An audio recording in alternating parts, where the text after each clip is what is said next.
We have first our keynote speech by Gordon Chang, who many of you know is a columnist and author, a frequent guest on Fox News and other news shows of various networks, on the John Batchelor radio show, which he sometimes guest hosts. I should mention, Gordon is the author of 2 books. One is an earlier one, The Coming Collapse of China, and also The Nuclear Showdown, which you obviously can order. It's an honor for my wife and I to be here today. There is one question that each of us must ask.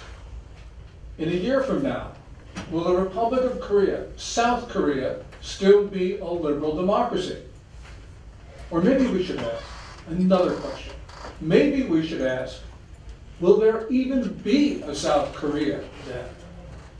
Today, we all know that Kim regime, the Democratic People's Republic of Korea, is threatening to take over South Korea. But we also know that the Kim family, grandfather, son, now the grandson, have always threatened South Korea. So the question is, what's different now? What's different now is that South Korea has a leader who is subverting his own society. Moon Jae-in, as we've just heard, is trying to undermine the whole notion of liberal democracy. He is jailing his opponents. He is muzzling North Korean defectors. He is allowing pro-North Koreans to run around and have the free reign of South Korean society. He's taking down barriers to North Korea infiltration and invasion. We know that he's whitewashing North Korea. And of course, he wants to unify with North Korea, perhaps on Kim family terms. Moon Jae-in, in short, is dangerous. He's dangerous to his own country. If his goal were to help Kim Jong-un take over North Korea, he would be doing exactly what he's doing today. Kim Jong-un has no better friend than the president of South Korea. Let us look what happened when Moon traveled to Pyongyang last month to meet with Kim Jong-un. Kim had arranged about 100,000 North Koreans to greet the South Korean president. And the North Koreans were waving flags. They were waving either the flag of North Korea or the blue and white unification standard. What they were not waving, not one of them waved the South Korean flag. Moon Jae-in just didn't seem to mind about that at all. Matter of fact, the only South Korean flag was on the lapel of Samsung's Lee Jae-yong, who accompanied Moon. But that's it. And Jay, thank you very much for the flag.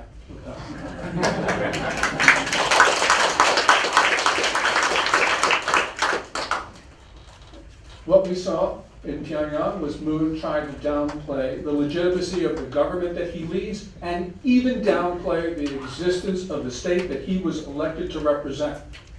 So let's look at what Moon actually said when he was in North Korea. And pardon me for my pronunciation.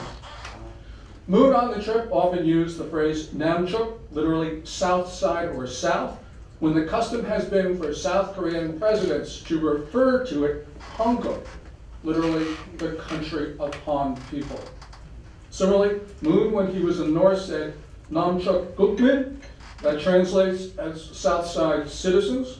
South Korean presidents would normally say Uri Gukmin, literally our citizens, or figuratively my citizens. In contrast, Kim Jong-un did not return the favor. When he talked about these things, he only used the communist term Uri Inmin, our people or my people. Moon's choice of words clearly indicated that he was subtly, but nonetheless significantly, he was not asserting the right of South Korea to exist. Now, Moon obviously wants to change that position, which has been core to South Korea's existence since its founding in August of 1948. So, for instance, recently his Ministry of Education has disturbingly changed the textbooks. Up to now, South Korea's textbooks have said that Seoul, quote, is the only legitimate government on the Korean peninsula. New textbooks, those authorized by Moon, do not include that phrase. Also, the Unification Ministry's training materials no longer include that important declaration. Now, to pave the way for unification, which is obviously Moon's cherished goal, he's also tried to make South Korea more compatible with Kim Jong-un's North Korea. Most fundamentally, the Democratic Party of Korea, Moon's party, led an attempt to remove the concept of liberal from democratic in the South Korean constitution.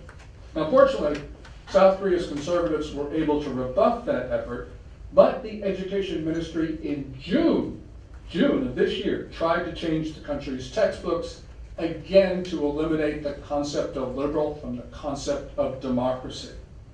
The ministry had to relent in some respects, but nonetheless we can see what Moon is trying to do. Moreover, Moon's government has given only a lukewarm endorsement to the National Community Unification Formula, which has been endorsed by every South Korean president since 1989.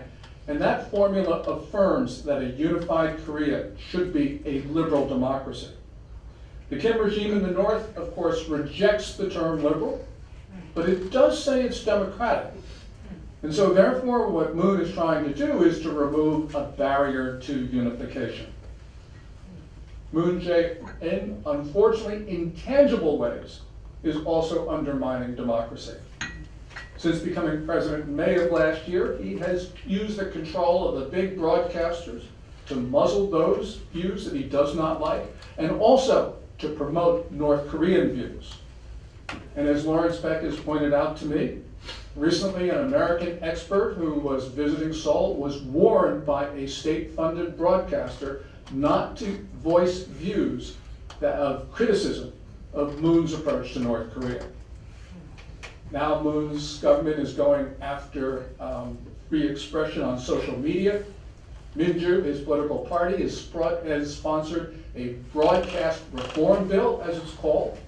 And that bill, if enacted, would allow the government to take down YouTube videos that it doesn't like.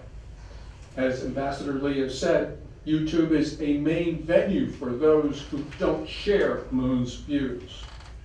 In South Korea, is it really becoming North Korea? Well, it's certainly moving in that direction, because we see that Moon, using the color of law and also insidious means, is actually moving the government to a very coercive position. A favorite tactic has been to use criminal defamation charges against critics. Moreover, the South Korean government is pressuring North Korean defectors to keep quiet about their experiences in North Korea and how they feel about the Kim regime. Conservative voices, Peck says, have been prosecuted, they've been persecuted, they've been pressured, they've been censored, they have been retaliated against, and they've been harassed. And they are not the only ones who have been targeted by this. What we are seeing is North Korean elements in South Korea are starting a reign of terror. And in that reign of terror, the North Korean elements, of course, feel free to speak, and they're denying that same right to others. The North's radical proponents are now holding rallies against what they call are the scum. In other words, those people who left North Korea to live in freedom in the South. Moreover, the radicals have been putting up posters in Seoul, these wanted posters, especially for 2 North Korean defectors. Because these 2 defectors have been targeted for assassination by Pyongyang, what these wanted posters do is it puts their lives in risk. Free democracy, as we now know it, is currently on the verge of collapse, say many people in South Korea. And that's true, because the feeling of alarm is certainly, with justification, widespread in South Korean society. And if all of this were not enough, Moon unilaterally and with agreement by North Korea is now starting to take down the defenses against a North Korean attack, as we just heard from Dave Maxwell. So for instance, he's taking down barbed wire fencing, observation posts, tank traps. He's also proposing a substantial reduction in the size of the South Korean military. Now you will hear justifications for the reduction of the size of the military, and people say, well, collapsing demography, we don't have the young men who are willing to serve. I'm not buying it. First of all, South Korea's population size has still growing. And clearly what we're seeing is, although it eventually will turn down in several years, it's nonetheless big enough to support the size of the military as it is today. Second, the planned decrease in size of the force of the military is much greater than the projected demographic decline. And third of all, the Moon government is proposing to reduce the period of conscription to 18 months from 21. Reducing the period of conscription is the last thing that a government which is concerned about demography would do. It's the last thing that you would do. I'm forced to one conclusion. I believe that the Moon government does not want South Korea to defend itself. And that conclusion you have to draw when you look at that detailed military agreement that Moon and Kim arrived at last month in Pyongyang. That agreement, of course, takes down a number of South Korean defenses. It certainly favors North Korea more than us. And remember, as Dave pointed out, North Korea is the attacker. We are the defenders. Now, many people speculate as to Moon's motives, but whatever his intention, we have heard from Daniel and from others about Moon's advisors. Many of them who were members of these Juche revolution groups, the Jusapa, and who have refused to disavow their views to this day. And to this day, allegations continue to swirl around Moon's chief of staff, Im Jong-sok. Moon, as Lawrence points out, is still continuing to hire far-left investors. Therefore, Moon's refusal to insist that North Koreans fly their flag, his flag, the South Korean flag during this trip, is disturbing. This is a breach of diplomatic protocol, and any national leader would have insisted that the South Korean flag be flown. As my friend Dave Maxwell says, I'm sorry to rely too much on you, Dave, but you are the source of my wisdom on this. The North continually attempts to subvert, coerce, and extort South Korea. And now Kim appears to have recruited a sympathizer in the form of the South Korean president. As a result, we all have to be concerned that South Korea is becoming defenseless, under threat from a militant regime. As an initial matter, there's a danger, a real danger, that the United States is just going to get sick and fed up with all that's going on and walk away from South Korea. We know that we have a president who in March of 2016, when he was running for the White House, actually suggested that the United States walk away from not only South Korea, but Japan. But there is real anger in these days, and that anger is justified, as it should be.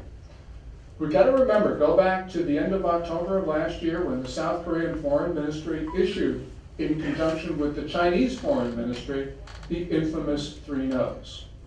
Those 3 no's were that South Korea would not allow any more emplacements of the American-built THAAD missile defense system, that South Korea would not participate in any ballistic missile defense system, and that South Korea would not join any tripart alliance with Japan and the United States. Now, there was no or virtually no consultation with Washington before South Korea issued the 3 no's, and that, of course, is inconsistent with South Korea's obligations as a treaty partner. By issuing the 3 no's on missile defense and alliance matters, South Korea essentially told us 2 things. First of all, Seoul was saying that Beijing was more important to South Korea than the United States. And Seoul was saying that although the United States is obligated to defend South Korea, we cannot use certain weapons to do so because China would be angry. Since when did China get a veto over the defense of the Korean Peninsula? Since when do the Chinese get to say what weapons we can use to protect ourselves from a threat that, after all, China has nurtured? And of course, the military pact last month, that too was negotiated and signed without consultation with the United States. So it's not surprising that American officials are a little bit hot under the collar these days, and we turn to what happened this week, which was certainly a diplomatic breach on the part of the United States. South Korea's Foreign Minister Chang just said a couple days ago that no, Secretary of State Mike Pompeo was not uncivil to her. Well, I think he probably was, because the reporting also indicates that Pompeo was so upset during a phone call with Minister Chang that he actually hung up. He cooled down and then called her back later. Yeah, it's a diplomatic breach, but I don't blame Pompeo, because I probably would have done the same thing. And maybe, just maybe, what we're seeing is a deliberate strategy on the part of the South Koreans to make the U.S. so upset that we do walk away. Getting America off the peninsula, which is a result of a peace declaration that Moon Jae-in wants, well, what would happen? Yes, immediately after that, you would hear all those forces that Daniel talked about. They would then say, look, there's no need for American troops anymore. Okay? No American troops, no alliance. What happens? It's what Maxwell talks about.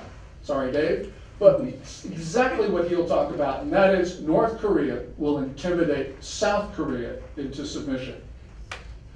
The danger of Moon's moves, therefore, is the existence of the South Korean state will be ended. There'll be no more free Korea, the better version of Korea. So if South Koreans don't stop their president, then we could see the DPRK in a position to take over the South. And that's not just my view.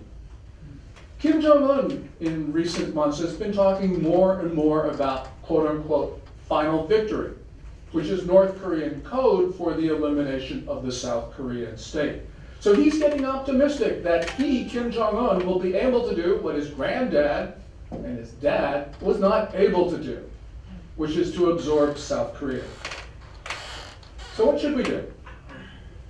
Well, we need to convince the American public that the Mutual Defense Treaty with South Korea is not just for the benefit of South Korea, but it's also for the benefit of the United States.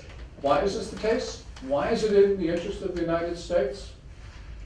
Well, first of all, for more than a century, about a century and a half, American policymakers have drawn their Western defense perimeter, not off the coast of Hawaii, not off the coast of Guam, but off the coast of East Asia. South Korea, which is of course on the continent of East Asia, anchors the northern end of that defense perimeter. And with South Korea in unfriendly hands, it makes Japan, another treaty partner of the US, untenable to defend. Second, we all know that this is a time when democracy, the form of governance, our governance, is under attack by large authoritarian states and under attack by others. We cannot afford to lose any free society, especially a free society as important as South Korea's. All of us, South Koreans and Americans, should continue protesting in Seoul, and we should continue talking to the American public and American policymakers. Americans need to hear that not all South Koreans support their President Moon Jae-in. Americans need to hear that South Koreans want to continue to live in freedom. All of this, of course, is a tall order because, as we've heard so many times today, the media is firmly in the control of Moon Jae-in. But this is a struggle that we can win, and it's a struggle that we will have to win. America's security is dependent upon the security of South Korea. South Korea's security is dependent on ours. So for Americans, from our point of view, defending South Korea is defending America. And that's why these conversations, and that's why these months are so important to us, because we may not have much time. So for all that you have done, and all that you will do, I salute you. May we all live in peace, and more important, may we all live in freedom. Thank you.